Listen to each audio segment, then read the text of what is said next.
De Buenos Aires. María Eugenia Vidal, buenas noches. Aquí José del Río y Pablo Fernández Blanco la saludan. ¿Qué tal? ¿Cómo estás, José? ¿Cómo estás, Pablo? Buenas noches. Bueno, ¿cómo está llevando este periodo de restricción, de confinamiento más extremo y por otro lado esta situación que estamos viviendo a nivel global? ¿Cómo le pega directamente en este contexto?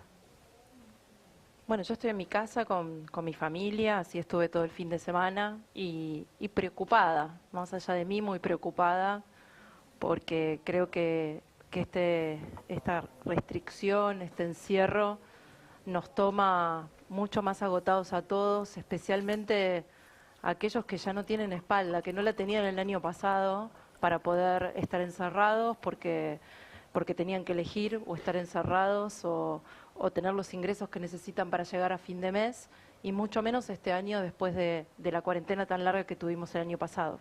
Usted lanzó hace pocos días su libro, y en ese libro hay un lugar bastante grande de autocrítica de lo que fue el gobierno, de lo que fue su paso por la provincia de Buenos Aires, y me gustaría compartir con usted unas declaraciones de hace pocos días del gobernador de la provincia de Buenos Aires, que habla concretamente de Juntos por el Cambio y de esta idea de autocrítica. Veámoslo y charlamos al respecto.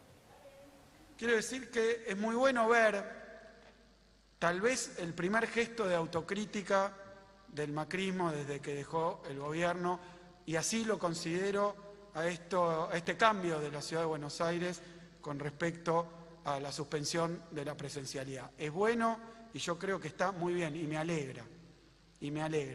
No hay duda, porque es imposible pensar lo contrario, que a mayor circulación va a haber menos contagios o que determinado tipo de circulación va a evitar los contagios. Así que insisto con que no hay que politizar la pandemia, insisto con que la verdadera decisión basada en experiencia y en hechos no... El gobernador de la provincia de Buenos Aires, usted optó por no atacarlo durante el último tiempo, de hecho se guardó, recién salió cuando sacó y editó su libro. ¿La cansan las agresiones por parte del gobernador? Yo creo que no es un tema de si me cansan a mí o no. Creo que en un momento, después de un año tan difícil como el que todos los argentinos tuvieron, donde más de 73.000 familias perdieron a alguien, donde tenemos millones de contagiados, con una vacuna que nunca termina de llegar y nos obliga al encierro. Me parece que no es momento ni para buscar culpables, ni para la crítica, ni para la soberbia. Creo que es momento para ocuparse solo de la gente, ¿no? Y las chicanas, la cosa chiquita, la cosa mezquina, creo que le hace mucho daño a la política, pero sobre todo a esa sociedad que está angustiada, que está preocupada, que está viendo cómo va a llegar a fin de mes y cómo va a suplantar los ingresos que no va a tener esta semana, el mozo que no pudo ir a trabajar, el bachero que trabaja en la confitería, el gastronómico que tenía a lo mejor un bar que todavía había podido sobrevivir y ahora piensa que lo tiene que cerrar, el kiosquero, toda esa gente que siente que está peor, lo último que quiere es ver a la política echándose la culpa, chicaneándose, sin tomar medidas concretas y sobre todo de quien gobierna, sin dar respuesta suficiente a lo que siente y a lo que le está pasando. Vidal Monzó salió también a la cancha, Emilio Monzó dio declaraciones en Radio Provincia, quiero compartir con usted para ver dónde va a jugar Vidal en las próximas elecciones, pero escuchemos qué es lo que decía Monzó. Tengo muchas ganas de ser gobernador porque me considero primero de la provincia de Buenos Aires, apasionado por la provincia de Buenos Aires, caminador de la provincia de Buenos Aires, porque la verdad que he dejado en otro momento de mi vida, ¿no?, que tenía otro tipo de ánimo también, y garra, el auto lo he destrozado varios autos en ese lugar porque me gusta mucho recorrer los pueblos. Por un lado, Santilli y Carrió suena muy fuerte para la provincia de Buenos Aires. Por otro lado, Monzó se postula ya para la elección posterior, que es la de gobernador de la provincia de Buenos Aires, como un potencial precandidato. Y los bonaerenses y también los porteños se preguntan dónde va a jugar María Eugenia Vidal. Usted responde. Yo siento, José, que no es momento para lanzar ninguna candidatura. Lo he dicho varias veces, hay tiempo, esta semana... Me tomo un atrevimiento de interrumpirla porque la escuché en las declaraciones y la leí, de hecho, pero hay muchos que dicen, bueno, el espacio que deja vacío a alguien lo ocupa otro. ¿Usted no cree en eso? Yo no creo que se trate de ocupar espacios, se trata de hacer y de dar respuesta a lo que le está pasando a la gente. Hoy creo que lo último que le interesa a un argentino que tuvo que encerrarse ayer en su casa y que está angustiado y que tiene miedo de enfermarse y que no sabe cuándo le va a llegar la segunda dosis a su padre o a su abuelo, que tiene miedo cuando sus hijos, que sus hijos se contagien. Bueno, creo que lo último que le importa es qué voy a hacer yo, si me voy a presentar, o quién quiere ser gobernador, o quién quiere ser presidente en el 23. Estas cosas son las que hacen que la política a veces se sienta tan lejana a la gente, ¿no? Y yo no quiero ser parte de eso. Por supuesto contesto cuando me preguntan, pero no creo que este sea el momento, de verdad. Hace pocos días se postergó la elección, hay tiempo hasta el 24 de julio para definir los candidatos.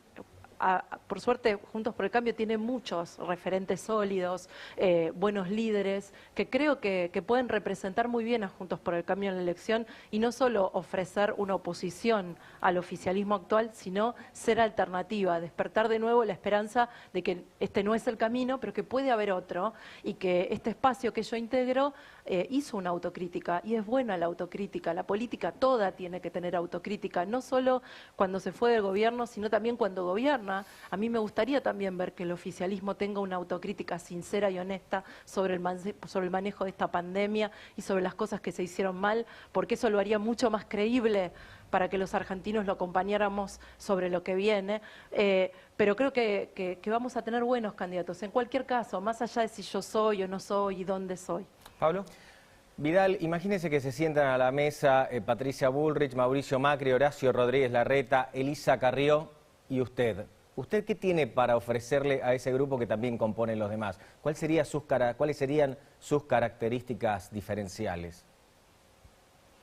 Primero, no me lo tengo que imaginar mucho porque es algo que sucede. Digamos, sucedió hace muy poco, en ¿no? mesas comunes habitualmente, digo, me siento con todos ellos y nos sentamos todos juntos en la Mesa Nacional de Juntos por el Cambio, junto con Alfredo Cornejo, junto con distintos gobernadores del radicalismo y referentes del radicalismo importantes, Mario Negri, con lo cual no es algo que no suceda, sucede y sucede bastante seguido.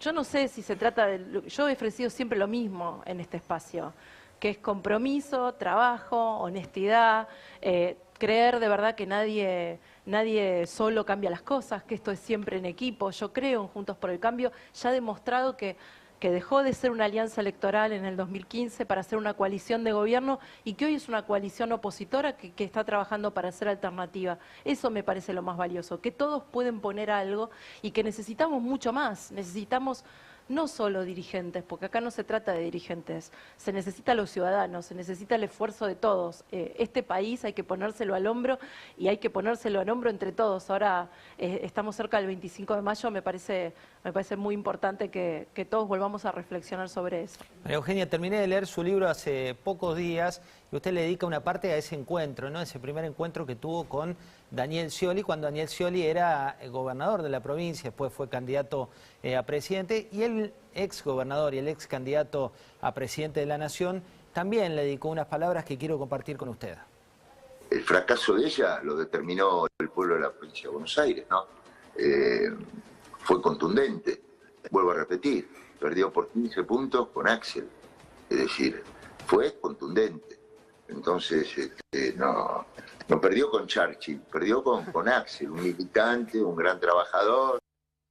Tiene un doble golpe, ¿no? Porque por un lado quería elogiar al actual gobernador, pero le baja el precio diciendo, bueno, no perdió con Churchill. Y por otro lado, muy agresivo hacia su figura. ¿Le sorprende esto por parte del ex candidato a presidente de la Nación?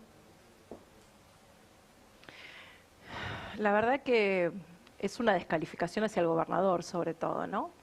Porque el resultado de la elección es público, yo lo reconozco, por eso de hecho hice una autocrítica, digamos, no soy indiferente a que los bonaerenses no me eligieron y por eso reflexioné, hice la autocrítica que hacía falta, avancé sobre eso, aprendí.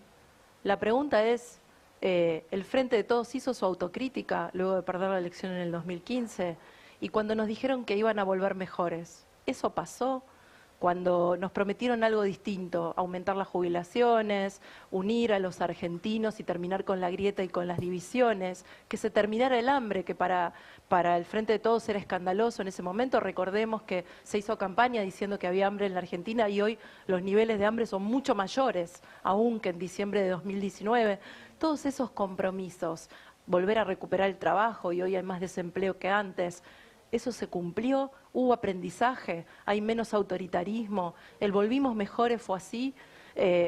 No veo reflexión sobre eso, no veo autocrítica sobre eso. Y lo que veo sí son internas, descalificaciones entre ellos.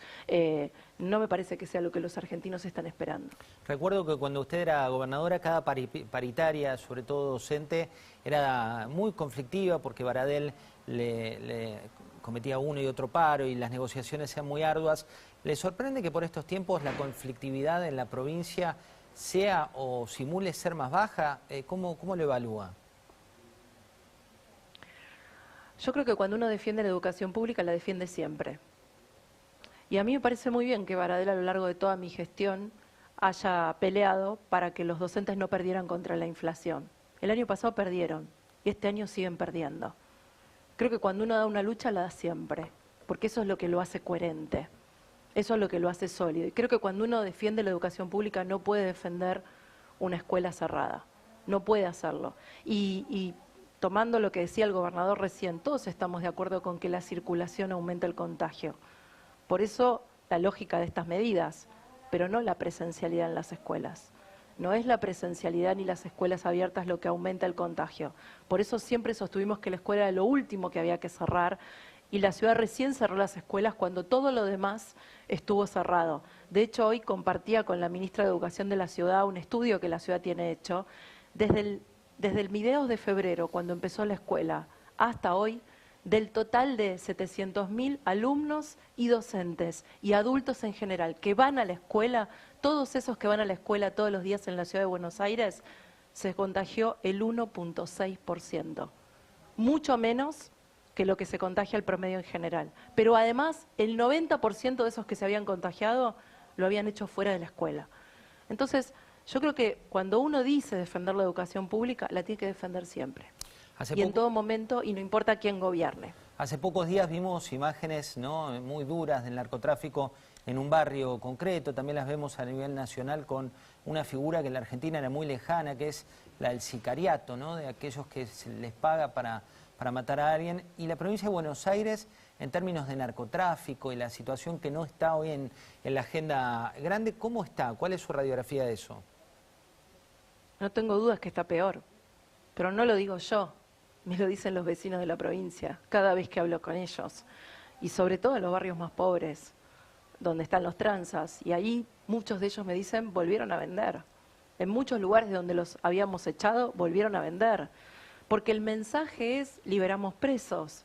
Porque el mensaje es que no hay diferencia entre quien cumple la ley y quien no la cumple. Porque el mensaje es que el narcotráfico no es lo prioritario. Y al narcotráfico no se le puede dar tregua. No se le puede dar ventaja, es una pelea de todos los días, de frente y en serio y de verdad.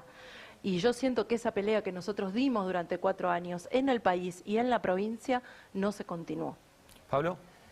Mirá, las críticas están bastante claras. Ahora, si le tuviera que reconocer 1, 2 o más virtudes al gobierno de Alberto Fernández y Cristina Kirchner, ¿cuáles serían en caso de que las tuvieran?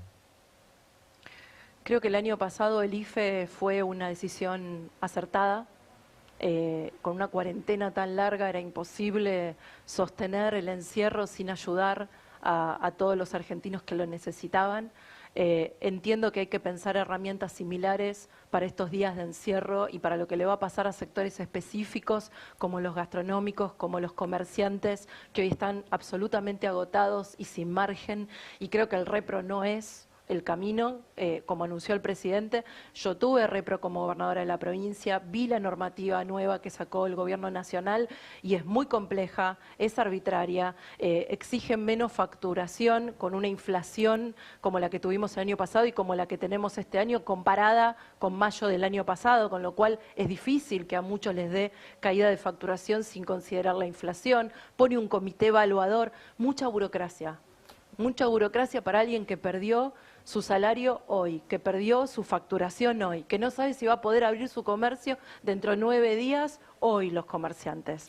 Entonces, tiene que haber respuestas más concretas. Yo creo que fue buena la respuesta del IFA del año pasado, pero que hoy no se está atendiendo a ese sector de personas que están agotados del encierro y que no pueden soportar más, que ya no saben más qué hacer. Y lo segundo, creo que el sistema sanitario respondió muy exigido, pero ese no es solo un mérito de cómo se manejó la pandemia por parte del gobierno nacional, los gobernadores, el jefe de gobierno de la ciudad, los intendentes, porque todos, sobre todo los intendentes y los gobernadores, son de quienes dependen los hospitales en el país. Y se logró tener un sistema sanitario que todavía no tiene que elegir a quién ponerle un respirador. Y esa tiene que ser una prioridad que tenemos que seguir cuidando. Pero también es el resultado de un sistema sanitario donde la peor parte y el cuerpo de verdad lo pusieron los médicos, los enfermeros, los camilleros, que también están agotados y que también en algunos casos todavía no están vacunados. Vidal, cuando Alberto Fernández ganó la elección, gran parte del electorado tenía una ilusión de una diferencia entre el kirchnerismo y lo que sería la Liga del Albertismo. ¿Esa diferencia existe hoy? Para mí hoy Alberto y Cristina no se diferencian en lo fundamental. Es un gobierno que no logra dar las respuestas que hoy los argentinos más necesitan. ¿Y qué necesitan hoy los argentinos? La vacuna. Necesitan que llegue la vacuna. Si hoy estamos encerrados es porque no hubo vacuna antes del invierno. Esta es la realidad. Hoy gobernar es conseguir la vacuna y que llegue y que se aplique. Y lo segundo es que la economía funcione. Y para que funcione tiene que haber un plan, para que haya trabajo, para que de verdad la gente no dependa de un plan para salir de su casa y no ver cómo cada vez más crecen los planes y más se pierde el trabajo con medidas como las que se tomaron esta semana, como la restricción de la exportación a la carne. Eso en el pasado fueron 12.000 personas, 12.000 argentinos que se quedaron sin trabajo, que trabajaban en un frigorífico. Y que encima, después de los 9 años donde eso sucedió y se sostuvo, pagaban el asado más caro que lo que había tenido de inflación el país. Entonces, no solo no tuvieron asado, sino que además perdieron su trabajo. Bueno, tenemos que tener una economía y un plan económico y un rumbo consistente con lo que nos prometieron en campaña. Que el asado iba a volver, que íbamos a volver a tener trabajo, mucho más trabajo del que se había conseguido, que no iba a haber más hambre, que no iba a haber más división y que los jubilados iban a cobrar mejor. Todo eso todavía no se cumplió y en muchos casos empeoró. María Eugenia Vidal, muchísimas gracias por esta charla con nosotros. Un placer haberla tenido. Un placer, gracias José, gracias Pablo, que tengan buenas noches. Y vamos a conectarnos con él. Juan Carlos de Pablo esta mañana fue trending topic en la Argentina por la columna que firmó en el diario La Nación, el título que le puso siempre